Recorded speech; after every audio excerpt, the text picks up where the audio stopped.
पिता और पुत्र की कहानी। एक गांव में पिता और पुत्र रहते थे, जिनके पास कुछ खेत और एक छोटा सा मकान था। पुत्र की उम्र 17 वर्ष थी, जो पढ़ने में काफी तेज था। पिता ने मेहनत मजदूरी करके पुत्र को 12वीं कक्षा तक पढ़ाया। तभी एक दिन मास्टर जी आते हैं और पिता से कहते हैं कि अपने पुत्र को शहर में पढ़ने के लिए भेज दो, क्योंकि यह पढ़ने में बहुत तेज है। गांव में रहने से यह तुम्हारी तरह ही मेहनत मजदूरी करता रहेगा। इससे अच्छा है कि इसे शहर में पढ़ने के लिए भेज दो। तभी पुत्र भी कहने लगता है, जी पिताजी, मैं शहर में पढ़ना चाहता हूँ। पिताजी कहते हैं, बेटा तू शहर में कौन सी पढ़ाई करेगा? बेटा बोलता है, पिताजी मैं ग्रेजुएशन के साथ साथ तैयारी भी करूँगा, ताकि मुझे कोई नौकरी मिल सके। पिताजी मान जाते हैं और बेटे को शहर में पढ़ने के लिए यह सोचकर भेज देते हैं कि मेरा पुत्र एक दिन नौकरी करेगा और बड़ा आदमी बनेगा और हमें मेहनत मजदूरी नहीं करनी पड़ेगी। 2-4 महीने बीत जाने के बाद पुत्र की पढ़ाई के लिए पिता पैसों का इंतजाम नहीं कर पा रहे थे। उधर पुत्र दोस्तों के साथ मौज मस्ती और पार्टी करता था। तभी उन्होंने पुत्र से बिना बताए अपनी जमीन को बेच देते हैं। और कुछ समय तक तो पुत्र का खर्चा चलता रहा और अपनी ख्वाहिशों को पूरा करता था।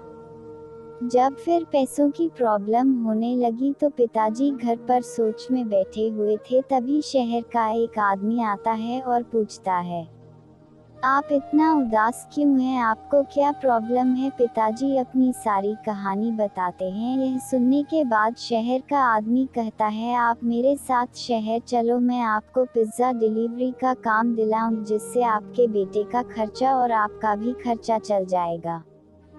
आदमी की बात मानकर पिताजी उसी शहर में जाते हैं जिस शहर में बेटा पढ़ाई कर रहा होता है, और वह पिज्ज़ा डिलीवरी का काम करने लगते हैं, जिससे अपना तथा पुत्र का खर्चा चलाते हैं। एक दिन पुत्र पिता से फोन पर पूछता है कि पिताजी, आप शहर में कौन सा काम करते हैं?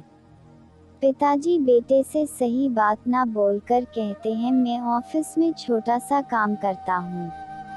ऐसे ही कई महीनों बीत जाते हैं। एक दिन पुत्र अपने दोस्तों से साथ पार्टी कर रहा होता है और पिज्ज़ा डिलीवरी का ऑर्डर देता है। कुछ समय बाद पिताजी पिज्ज़ा लेकर पहुंचते हैं और दरवाजे की बेल को बजाते हैं। तभी अंदर से एक दोस्त कहता है, दरवाजा 5 मिनट बाद खोलना, ताकि हमें पैसा देना ना पड़े। 5 मिनट बाद पुत्र जैसे ही दरवाजा खोलता है और पिताजी जैसे ही अंदर आते हैं, वह अपने पिता को देखकर आश्चर्यचकित हो जाता है। तभी उसके दोस्त कहते हैं, अंकल आप 5 मिनट लेट आए हैं, पिज्ज़ा आपको फ्री में देना होगा, हम आपको पैसा नहीं देंगे। तभी पिता अपने पुत्र से कहते हैं, साहब मैं बहुत गरीब हूँ, मेरा एक पुत्र है जिसकी ख्वाहिश पूरा करने के साथ साथ उसकी पढ़ाई का खर्चा भी देखना होता है। यदि आप पैसे नहीं देंगे तो मेरी पेमेंट से काट लिया जाएगा, इसलिए साहब आप मुझे पैसे दे दीजिए। यह सुनकर पुत्र रोने लगता है और कहता है, पिताजी मुझे माफ़ कर दीजिए, मैंने बहुत बड़ी गलती की है। यह सुनकर उसके दोस्त अचंभित हो जाते हैं। तभी पुत्र अपने पिता के साथ रहने लगता है और कड़ी मेहनत के साथ पढ़ाई करने लगता है। इसी बीच बेटे का ग्रेजुएशन पूरा हो जाता है और कुछ समय बीतने के बाद पुत्र PCS क्वालिफाई हो जाता है और दोनों सुखी जीवन बिताते हैं। इस कहानी से हमें यह शिक्षा मिलती है कि हमें किसी का भरोसा नहीं तोड़ना चाहिए और मेहनत करने वाले सफल जरूर होते हैं। धन्यवाद।